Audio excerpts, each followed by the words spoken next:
rules up here. And I'm afraid I can't tell you that, sweetheart. But I can tell you that the answer lies within you, and you will figure it out. And he left in the same circle of light that he came to me. Yes, faith is very important to me, and since that day, even more so. But that was the beginning of my journey to try and find some peace and safety, which, by the way, was about 4 or 5 years later. So the abuse continued to get worse. Many times as I would be dragged by my hair across our villa, a knife held to my throat, being called the C word in front of 1,500 people, having a mixer thrown at me on stage. I kept going through it. I kept doing it. I kept making excuses and trying to figure it all out. But he used to threaten me that I would be found in a sugarcane field and that nobody would ever find me there. And it was really easy to do. And I have to tell you, wherever you are in this world, there are good people and there are bad people. And he made his life hanging with the bad people. So the threat was not lost on me. In fact, not at all. Looking back in retrospect, I'm sure it was a way to keep me in line and to keep me doing what he needed me to do. But it worked. And I got more and more afraid. It got to the point where, this is how fucked up, sorry. This is how, sorry, bleep. This is how, and one of my friends said, if you swear, don't worry, I'm sorry. How messed up it can be. I would sit there in the tub, looking at my bruises, and I would think, how can I make him feel bad about them? How do I make sure he sees these bruises? Story goes on. I started to wonder about, would my family find me dead? He threatened me enough. Is that how this story was going to end? The speaker earlier talked about writing our own story. Well, we write our story based on what is sent to us. We're not in charge of everything that comes our way. We're in charge, rather, of how we deal with what comes our way. And I used to worry that one day he would hit me too hard or in the wrong way, and I might fall and hit my head on the corner of a table and die that way. And he wouldn't even be the bad guy then, because it would just be a fall. And what would everybody think? And nobody would ever know the real story, and nobody would ever understand what was really going on down there. I used to dream. I come from a beautiful family, and I used to dream that my sisters would come in on stallions and save me. Problem is that I never told anybody what was going on, so my heart hoped for my sisters to show up, but my brain knew they never would because I was way too proud to ever tell anybody what I was going through. So the only people that really knew were the people that maybe lived in the villa underneath us, and how anybody didn't react to this day is astonishing to me. People heard, I know people heard. People saw, I know people saw. But we live in a society where we pretend we don't. Some people pretend we don't. I will never pretend I don't see or hear.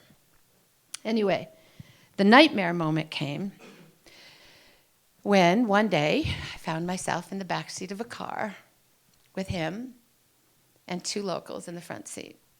And we were driving through a sugarcane field. And I thought, this is it. This is really going to happen. All those times he threatened me, this is really going to happen. And I remember there was this song playing. Sidebar, I was writing this out last night because I needed to put it in some kind of order. And my husband, who is my absolute angel on this earth, brought to me for sure from God, said, what's wrong? I said, I've never put it in words. I've never written it down. I have many friends in here who have heard my story and who have supported me, and I will be forever grateful for being there for me. But I've never told it publicly, and I've never written it down, and I slammed the computer down, and my heart started to beat much like it's beating right now. And I was thinking, I don't know if I can do this. 2 seconds ago, I told my friend, why? Why am I here? Why bother? This is too tragic. I can't. Why bother? But luckily, I prevailed. So there we were in the backseat of the car, and I was listening to this song. And I remember thinking, listen beyond the music. The music was pretty loud, but I needed to hear beyond the music to what the two guys were saying in front. I speak Spanish, fortunately. My abuser did not, so I was listening to their conversation. And I couldn't really believe that I was actually here, that this was actually happening. And even still, as I tell the story, my mind boggles at the fact that I was in that car. And they said, I think this is a good time to one another. And I reached down and did the only thing I could. I grabbed a hold of him and worked a little bit of magic to make him forget why we were there. And my heart was going so fast, and I kept thinking, really? This is my way out? But I did what I had to do. And I'm assuming you're all with me on that. And I looked at him and I started saying, oh my gosh, I love you. You are the, I'm sick to death.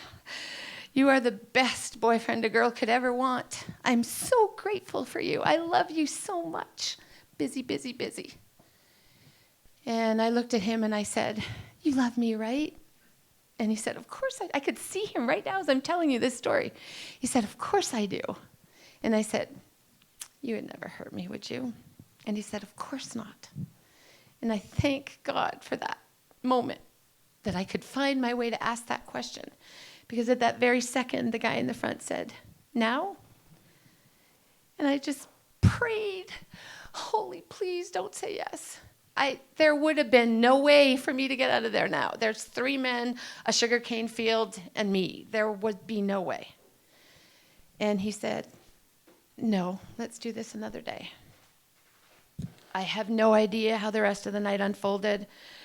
I have no memory of what happened next, but I knew that that was going to be the minute that I started my journey from victim to victorhood.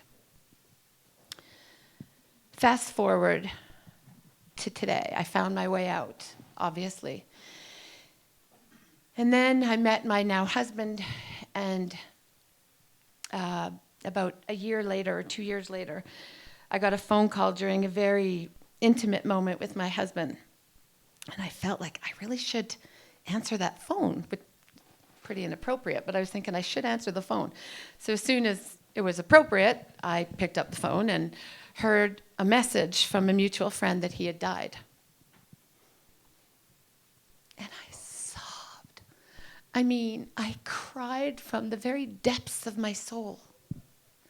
I'm remembering every moment as I tell you guys. And I went downstairs. I couldn't be with my husband at that moment. I went downstairs and I called my sister, who's a psychologist, and I said, why am I so sad? There was nothing good about that man. But while I was with him, I had this other person living inside of me. She'd be the one that protected me when things were bad. She was the one that stood in front of me. She's here right now. She would be the one that stood in front of me and held me up when there's 1,500 sets of eyes looking at me and I just got treated very badly. And she took care of me. And I was afraid that when he died, she would die. That is what was breaking my heart. I am here to tell you that she's still alive, and I haven't discovered her in the 15 years I've been gone until tonight on my way up here. And I said to my girlfriends, she's here with me, like I'm finding the strength I need. Not very long ago, a friend of mine said, I said, I believe everything happens for a reason. And she said, how can you say that? How can you acknowledge that when a baby dies or a man cheats on his wife or any other millions of stories you can fathom, how can you say that it was supposed to happen for a reason? If I know nothing else in this life, I know that I went through every minute of what I went through so that I could get right here today, right here every single moment that I'm living my life as a strong victor. I got here because of what I went through yesterday.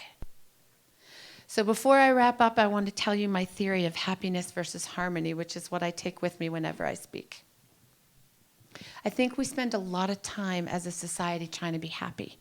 But happiness comes to us from outside. Happiness is things. Happiness is people and jobs and money in the bank. Harmony is what comes from in here. And only you can build that harmony. I can't thank you all enough for being here with me tonight, and to my friends for supporting me. I love you all.